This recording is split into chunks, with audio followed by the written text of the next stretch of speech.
उद्धव जी को लेकर भगवान गए द्वारिका। विवाह किया भगवान ने रुक्मणी जी से, फिर दूसरा विवाह जाम्बवंत की बेटी जाम्बवती से, तीसरा विवाह सत्यभामा से, चौथा यमुना मैया से। ये जो यमुना मैया प्रयागराज जी में है, ये भगवान की पत्नी।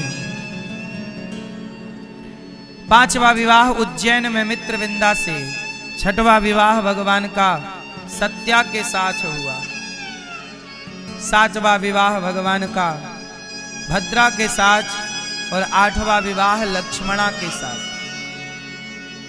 भौमासुर नाम का एक दैत्य था जिनके पास 16,100 कन्याएं बंदी थीं। भौमासुर ने 16,100 कन्याओं को क्या बना रखा? बंदी। भगवान ने भौमासुर को मारा और उन कन्याओं को आजाद किया। देवियों अपने अपने घर जाओ। कन्याओं ने कहा कि अब हम आपको छोड़ के कहां जाएं? भगवान से कहा कि हमसे विवाह कर लो। अच्छा, ये 16,100 कन्याएं कौन हैं? पता है आपको? ये वेद की ऋचाएं हैं, ये तो आप जानते हैं। जब राम जी त्रेता में जनकपुर गए सीता मैया से विवाह करने, तो जनकपुर की जितनी सीता मैया की सखियां थीं, सब ने राम जी को देखा और सब राम जी पे मोहित हो गए। बोली, क्या ऐसे पति हमारे होंगे? क्या ये हमें मिलेंगे? अब राम जी से उन्होंने मांग लिया कि आप ही हमें पति रूप में मिलो। तब राम जी ने कहा कि इस जन्म में तो नहीं, अगले जन्म में हम आप सबको पति के रूप में प्राप्त होंगे। तो जो पति रूप में चाहती हैं, भगवान उन्हें अपनी पत्नी बना लेते हैं। इसकी एक कथा और है, कहो तो सुनाऊं। बद्रीनाथ जी का नाम सुना होगा। बद्रीनाथ जी, बद्रीनाथ में नर नारायण भगवान तपस्या कर रहे थे। आज भी वहां 2 पर्वत हैं, नर और जोर से, नर और नर नारायण भगवान। इसलिए बद्रीनाथ जी में नर नारायण भगवान की पूजा होती है। तो बद्रीनाथ जी में भगवान नारायण नर नारायण तपस्या कर रहे थे। इंद्र को लगा डर, इंद्र को लगा कि कहीं ये तपस्वी लोग तपस्या करके हमसे इंद्रासन ना छीन लें। तब क्या हुआ कि इंद्र ने अपनी अप्सराओं को भेजा। इंद्र के पास 16,100 अप्सराएं हैं, सारी भेज दी। जाओ। पहले साधु संतों की तपस्या कौन बिगाड़ता था? जोर से, जोर से, अप्सराएं। और आज भी अप्सराएं ही बिगाड़ रही हैं तपस्याएं। अप्सराएं कहीं चली थोड़ी गई हैं। इसलिए तपस्या के मार्ग में, भक्ति के मार्ग में चल रहे हो तो सबसे बड़ी बाधा है अप्सरा। अवसर मिला नहीं कि अप्सरा आई।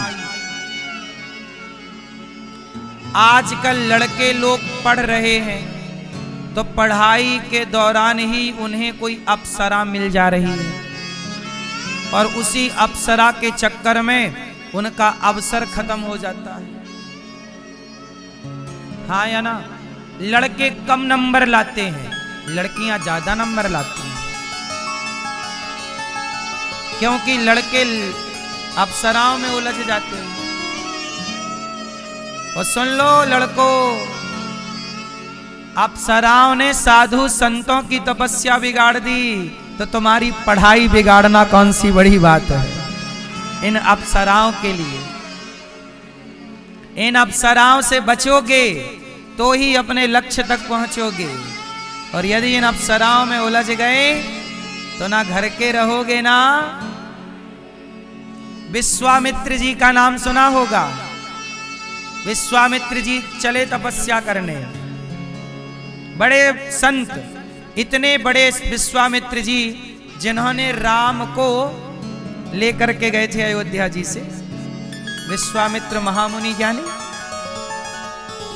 विश्वामित्र जी तपस्या कर रहे, अप्सरा आ गई और अप्सरा इतनी सुंदर आई कि बाबा जी को प्यार हो गया और विश्वामित्र जी ने अप्सरा से शादी कर ली। शादी हो गई, बच्ची हो गई, लड़की हो गई। और जब लड़की हुई तो अप्सरा बोली अब टाटा, बाबा जी जाओ। कहाँ? बोले हम तो आपकी तपस्या बिगाड़ने आई थी, इंद्र ने भेजा था, अब हो गई तपस्या भंग, अब हम चली। अब बाबा जी को बड़ा बुरा लगा। विश्वामित्र जी बोले राम राम राम, मैं कहां फंस गया। उन्होंने फिर तपस्या स्टार्ट की और बाद में फिर वो ब्रह्मर्षि बने। कश्यपोत्री वशिष्ठस्य विश्वामित्रोथ गौतमा, ये सातों ऋषि यहीं गंगा के किनारे आकर के तपस्या किए हैं। आज भी यहां पे स्थान है सप्तऋषियों का। तो कहने का अर्थ यह है कि बड़े बड़े ऋषियों की तपस्या अप्सराओं ने बिगाड़ी है। क्यों भैया, आपकी पढ़ाई लिखाई ठीक चल रही है कि अप्सराओं ने बिगाड़ रखी है? हैं? बिगड़ गई? इलू इलू तो नहीं चल रहा है?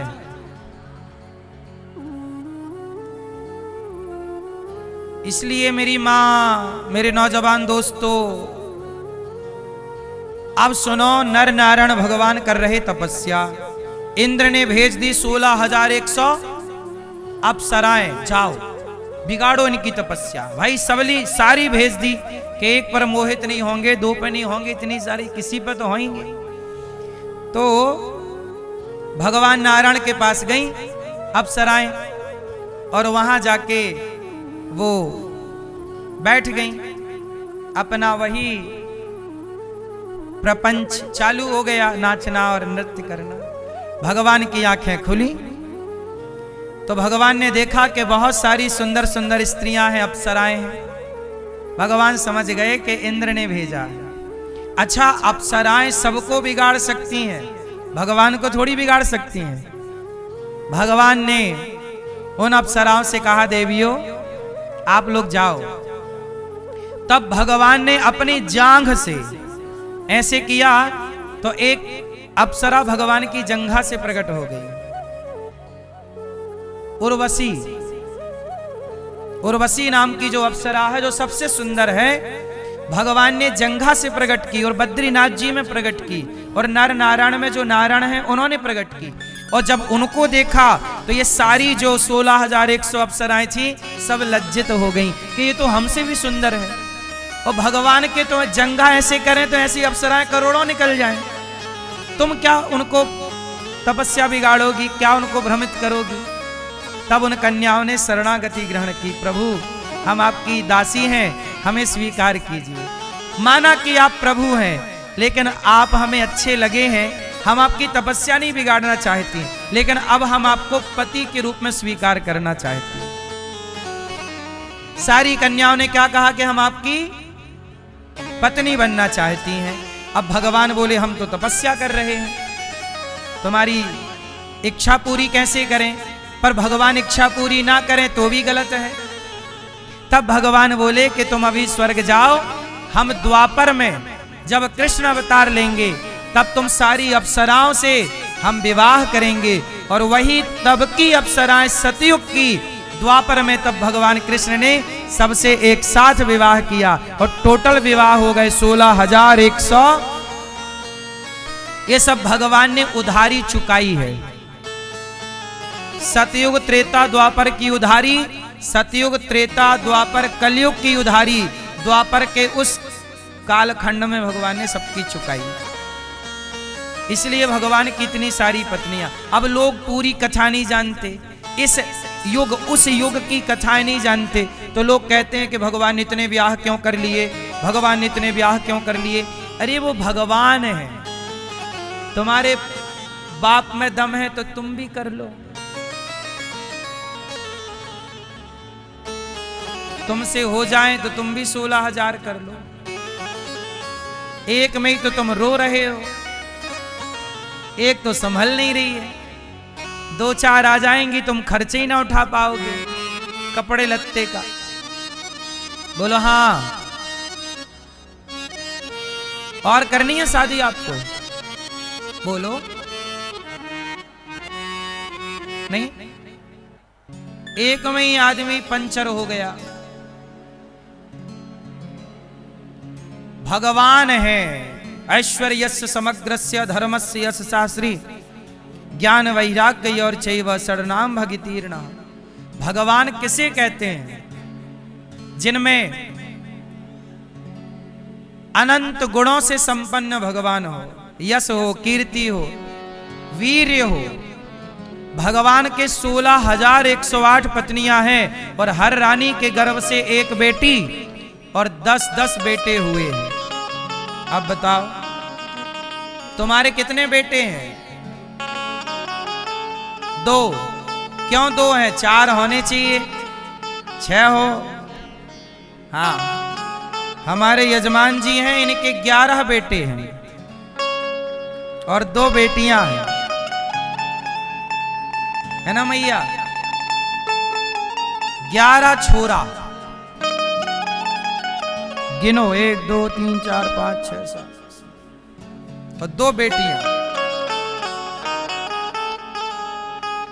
तो आपको भी परिवार थोड़ा बड़ा करना चाहिए। बोलो हाँ कि ना? कितने बच्चे होने चाहिए? आपके कितने हैं? 3 हैं, तो अभी एक और आएगा। अच्छा है।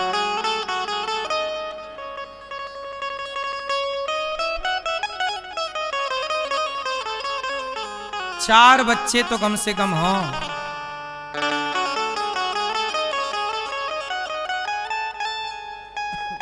कितने बच्चे हों मैया? 4 बच्चे कम से कम। तो भगवान ने 16,108 विवाह किया, 16,108 बेटियां हैं भगवान की और 16,108 गुणित 10, तो ये बेटों की संख्या। इतना बड़ा परिवार भगवान का।